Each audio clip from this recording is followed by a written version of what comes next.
বিয়ের আগে পারস্পরিক সম্মতিতে দুই প্রাপ্তবয়স্ক অবিবাহিত মানুষের মধ্যে শারীরিক সম্পর্ক স্থাপন কোনো ব্যক্তির চরিত্র নিয়ে নেতিবাচক ধারণা তৈরির কারণ হতে পারে না বলে মন্তব্য করেছেন ভারতের সুপ্রিম কোর্ট। সোমবার তেলেঙ্গানা রাজ্যের এক পুলিশ কনস্টেবল প্রার্থীর নিয়োগ বাতিল সংক্রান্ত মামলার শুনানিতে এই পর্যবেক্ষণ দেন আদালত। ভারতীয় সংবাদ মাধ্যম এনডিটিভি জানিয়েছে, বিচারপতি মনমোহন ও বিচারপতি মানোজ মিশ্রের সমন্বয়ে গঠিত বেঞ্চ মামলাটি শুনানি করেন। ঘটনার সূত্রপাত 2014 সালে দায়ের হওয়া একটি ফৌজদারি মামলা থেকে।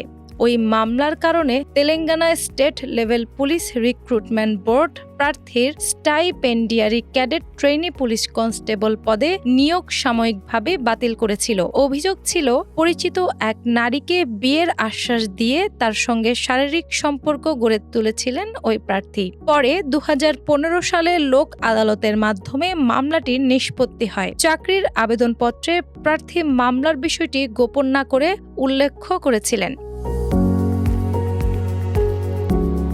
সুপ্রিম কোর্ট পর্যবেক্ষণে বলে, আইন দুই অবিবাহিত প্রাপ্তবয়স্ক মানুষকে নিজেদের পছন্দমতো সম্পর্ক গড়ে তোলার ক্ষেত্রে বাধা দেয় না। তাই সম্মতিপূর্ণ সম্পর্কের ভিত্তিতে কারো নৈতিকতা বা চরিত্র নিয়ে প্রশ্ন তোলা উচিত নয়। আদালত আরও বলেন, সব সম্পর্ক শেষ পর্যন্ত বিয়েতে রূপ নেয় না। কোনো সম্পর্ক বিয়েতে পরিণত হয়নি বলেই এক পক্ষ অপর পক্ষকে প্রতারণা করেছে এমন সিদ্ধান্তে পৌঁছানোর সুযোগ নেই। বেঞ্চের মতে, বর্তমান সামাজিক বাস্তবতায় বিয়ের আগের সম্পর্ক ক্রমে স্বাভাবিক হয়ে উঠছে এবং দীর্ঘদিনের সম্পর্কের ক্ষেত্রে সম্মতির বিষয়টি সাধারণভাবে অনুমান করা যায়।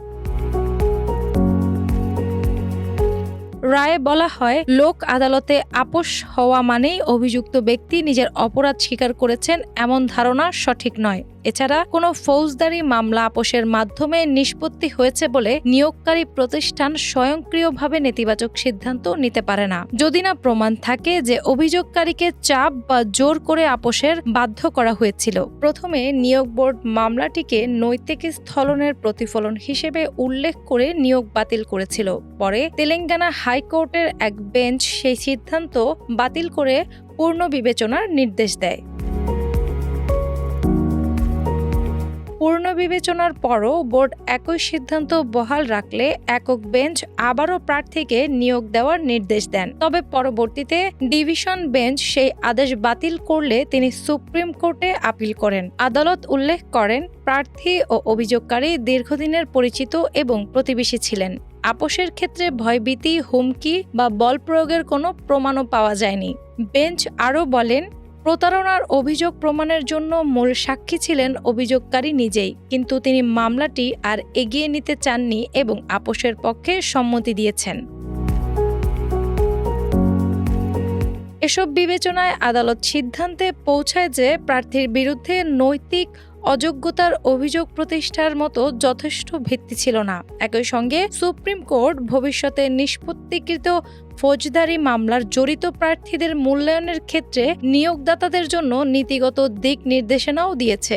আদালত জানিয়েছে, কেবল তখনই নেতিবাচক মতামত দেওয়া যাবে যখন নির্ভরযোগ্য তথ্য প্রমাণ থেকে অপরাধ সংগঠন ও প্রার্থীর সংশ্লিষ্টতা স্পষ্টভাবে প্রতীয়মান হবে। সবশেষে সুপ্রিম কোর্ট প্রার্থীর নিয়োগ বাতিলের সিদ্ধান্ত খারিজ করে জানায়, মামলার তথ্য উপাত্তের ভিত্তিতে নিয়োগ বোর্ডের সিদ্ধান্ত বহাল রাখার কোনো যৌক্তিকতা নেই। ডেস্ক রিপোর্ট, বাংলা বাজার পত্রিকা।